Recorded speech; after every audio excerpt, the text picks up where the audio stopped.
Yeah. Give them credit. First off, they did a good job of changing up their defensive scheme. They got to switching, 1 through 5, and made it tough on us to get, the ball to Cat in positions where he could be effective. And and Ant, didn't have a great rhythm, and it forces it to taking some tough shots, and more, the ball kind of stuck a little bit more than it had in the first, 3 quarters, and but at the end of the day, I was proud of the way that we, showed, that heart going down the stretch all the way through the game, through adversity. This team is built to handle that, and we have a deep team. A lot of guys came out tonight and performed at a very high level, but we got to learn from it. We got to get better at the last 6-7 minutes of the game, which I think we got a couple of days to do.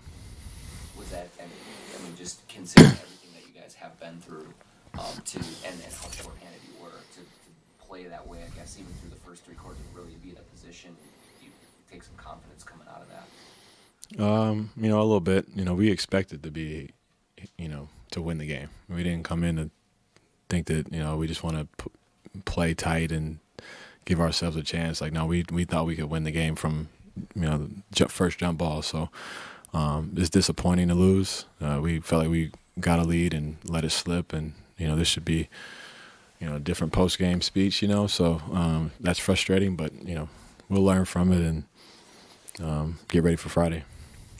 Like stepping the line at the end of regulation there and having knocked down 3 to tie the game?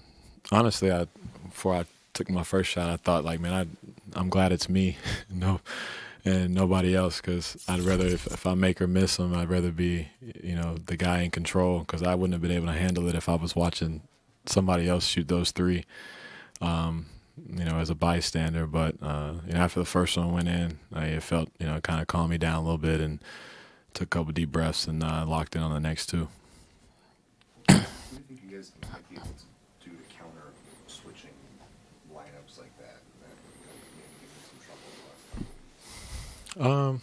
It's interesting. We had this same, kind of issue in Utah a few years ago in the playoffs, and even throughout the year. And we had to, be at 2 different teams. When a switching team comes to us, we had to, play with the pass more. We had to cut more. We had to, slip screens more and play with a different pace than so when they, are in different coverages. So I think that's what we have to learn. I think the next couple of days, I'll get with Coach. Coach, we always talk about stuff all the time, and it might be something that we look at, just try to create more movement, slip opportunities, bounce passes, get in the paint. Because if we can break the paint, guys are good enough to make the plays to the corner and get guys closing out. That's where we're really good at that. Guys might be gassed lately. Did you feel it? Did you feel it from the team that maybe fatigue was setting in as well? A little bit, but I wasn't gonna lead with that at all. We don't make excuses at all, but both teams played. You had guys, playing 40 minutes, 45 minutes. So they just made the plays at the end. We just got to be mentally and physically more engaged late. When our bodies get tired, we have to be double down on the details, and we just kind of lost it there. Like when the offense does get sticky like that, is it more about player and ball movement, or is it more about structure to get it unsticky? I think the structure helps, because I think it allows guys to then make the hard cut, because they know they have the space to cut. They know where the guys are on the the weak side, or you just have a set that feels comfortable.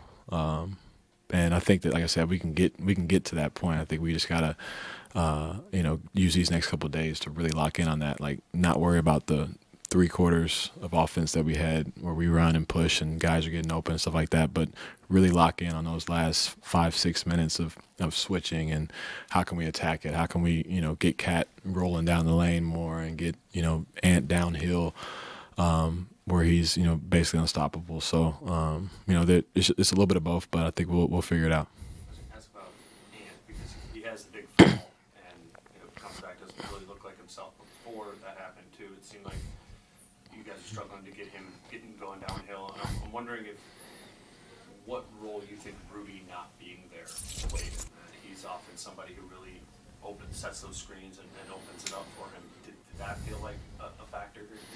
Oh, we for sure miss Rudy. Rudy's a unique player. He brings a gravity to the game that not many players can do. When we drive to the middle of the paint and he's rolling, he's taking two guys with him. He's taking two guys to box him out, on offensive rebounds. He's taking multiple people with him no matter what. So that, I think, it opens up a lot more for guys. He sets great screens. He gets people off of you.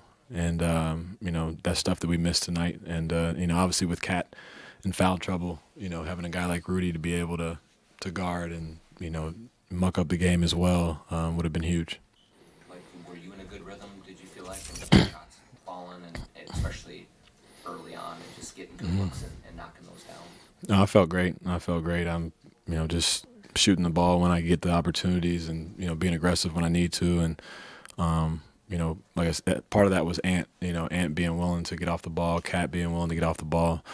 I told them both, like, if y'all continue to develop that, we'll win. We'll win tonight. We'll win, Friday. We'll win a lot of these games with you guys being willing to trust, the guys around you and hopefully opening it up for you later.